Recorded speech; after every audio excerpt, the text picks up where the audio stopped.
Welcome to new composing visual music tutorial. Today we continue what we started on the last episode. Today we're going to find a way to animate these dots in Shadertoy and then see how that similar animation can be done in Max using jit.mo objects. So the first thing I need to build is a counter, and I can actually use the iTime variable and multiply by a certain value, and this value will be a constant that I can define at the top. So this lets me introduce a new kind of variable that I can use in my Shadertoy, and that's the define, #define. And I just need to write the name of the variable and an initial value, and then I can always change that, hard coding a new value in. The value that I see right here, that it's moving at second by second, and this is made of two parts. It's the integer part, which is now a 1009, and then a fractional part, which moves at 1 hertz, so once per second, a ramp from 0 to 1. I can reset the counter, of course, but what we're going to do here is to create a counter that counts from 0 to 63 to count through the cells of the texture. And so that's easily done by creating an int variable, so an integer, and we can call this time 1. So ti1, I can use a modulo function with the first input is my time variable, and the second input is the length of the texture, so 64. This way the counter will go from 0 to 63 over and over. If I try to compile this, I get an error because the modulo outputs a floating point, and I need this to be an integer. So I can recast the output of the modulo function as a integer, and this way I have my counter that is outputting from 0 to 63. So one thing that it's challenging about programming shaders is that I don't have a print or a console, so I can't really see if I want to check whether this is working correctly. But I can use the screen with the caveat that this will only visualize values from 0 to 1, and if it's above 1 it will be all white, and if it's below 1 will be black. So with that in mind, I can actually go into the final output of my shader and first of all recast this, since I want to visualize it as a float, and use the variable that I just created, and then ti1, and then divide this by the maximum value that it's going to reach, and this will go from 0 to 1 at 1 step each second. So I can see how that is actually what's happening. So that looks good, and I can go back to my initial shader. At this point I have my first counter, and I can build a second counter because I want to pick one cell, and then I want to pick the cell that comes after that, and then I want to interpolate between the cells so that there is going to be a smooth transition from one position to the next. Simply the first counter plus 1, and that's it.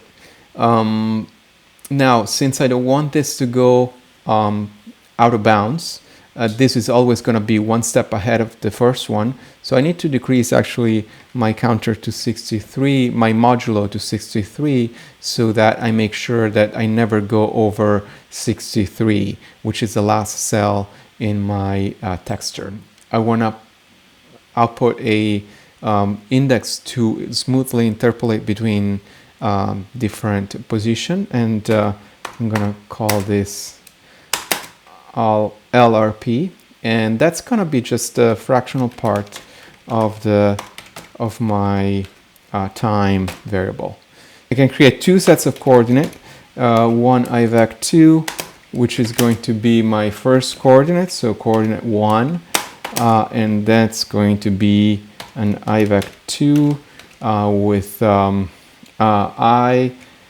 and T1, TI1. The second one will be IVEC2 as well, I and a TI2, extracting a vector 3.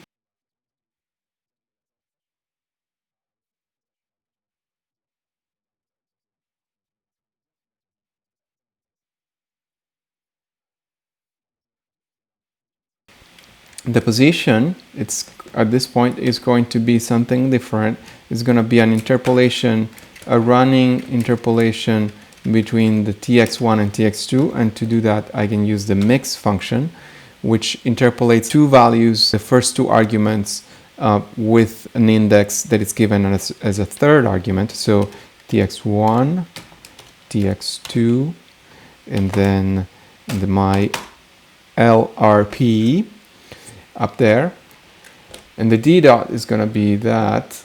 And so now I can see how there is a smooth interpolation between these. I can change the speed from there, and I can change, for instance, the power of the interpolation. So I can add pow.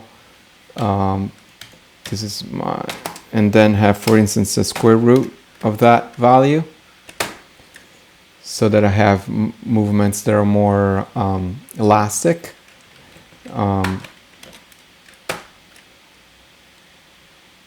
Etc., etc.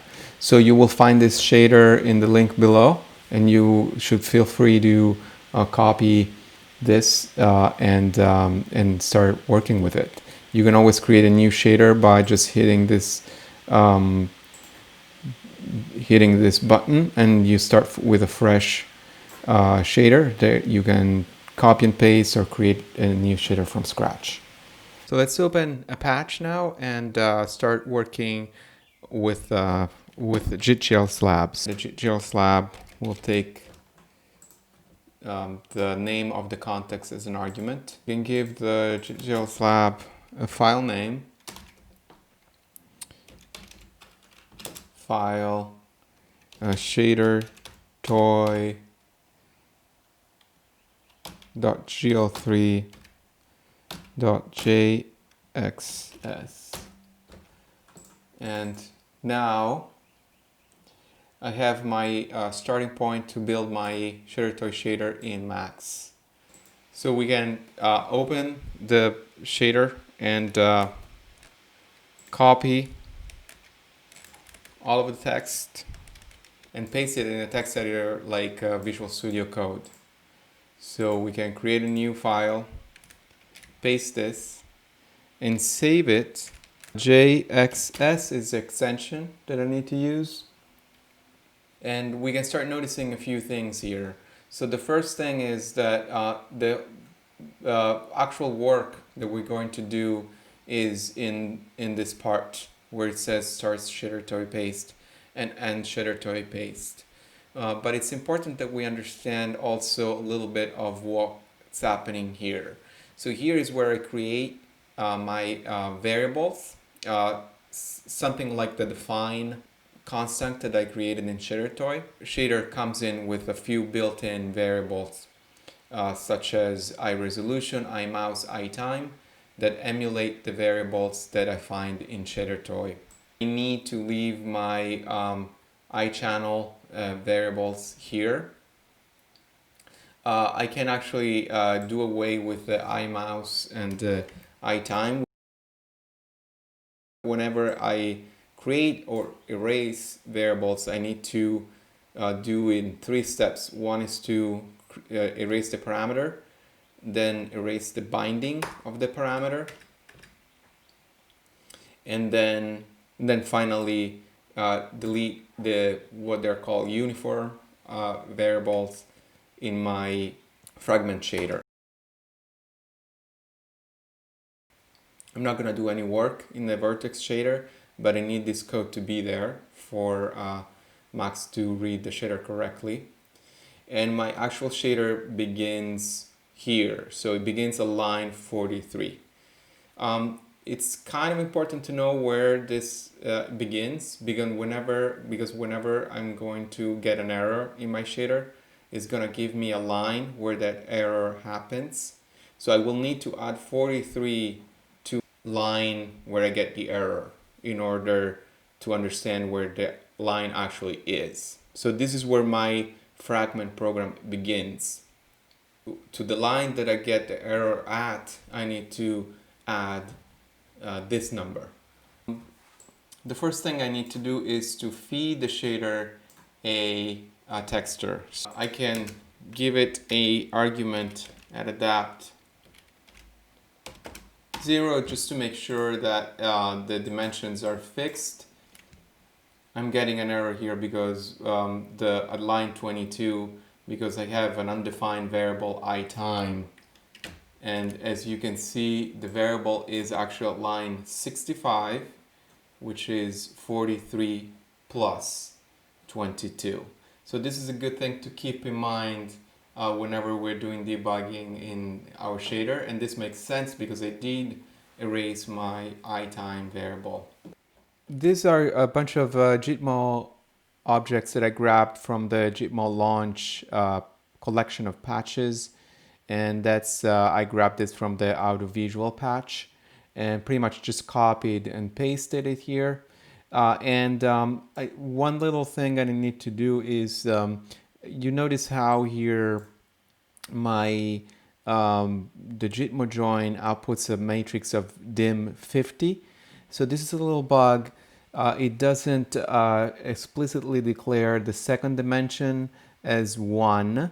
So that's what I'm doing here. I'm just adding a y dimension to this matrix so that the dimension of the matrix is actually 50 times 1. So it's a row matrix, and it outputs just these numbers that are from -1 to 1, and that I can use for coordinates. Problem is that textures will clamp the values from 0 to 1. So what I'm doing here, I'm mapping the values that are from -1 to 1 to values that go from 0 to 1. Then I'm fitting into a texture. So the texture here will have the same dimension of the matrix. This will allow me to use smaller textures for things like coordinate extraction, while my general texture that it's going to be output by the jit.gl.slab is going to be 512 by 512. So the dimension of the input of the first matrix, of the first inlet, will so the dimension of the first texture, of the texture that is being fed to the first inlet, it's going to determine the dimension of the output of the slab, while I can input different matrices with different dimensions in the second or third inlet. So at this point I can connect this to my inlet, and I see that I have my result similar to what I see in my in the jit.mo patch. And the code is actually simpler than the one we implemented in Shadertoy. For the animation, I'm just really reading through the jit.mo data. I'm only reading one cell at a time on the X dimension, and I'm extracting a 3 vector of 3 dimension, and then I'm feeding just like in the Shadertoy the X and Y for the UV coordinate distance, and then for the Z I'm using the Z plane, and actually I don't need the absolute there, and I'm multiplying it by a smaller value. I'm using actually features like using the jit.mo objects to create animation, which can be a pretty powerful addition to all you can do in Shadertoy. And there are a few caveats. One is whenever there is a jit.mo join output, I need to make sure that my dimension includes a y dimension, and then some mapping. And lastly, I need to add this attribute. I need to add an attribute rectangle 0 in order for the matrix to be read correctly. So this is something that we'll talk more about in the future. But for now, I think this is a good starting point on which we can build more interesting shaders. Thank you for watching, and please subscribe, tick the notification bell, and we'll see you next time.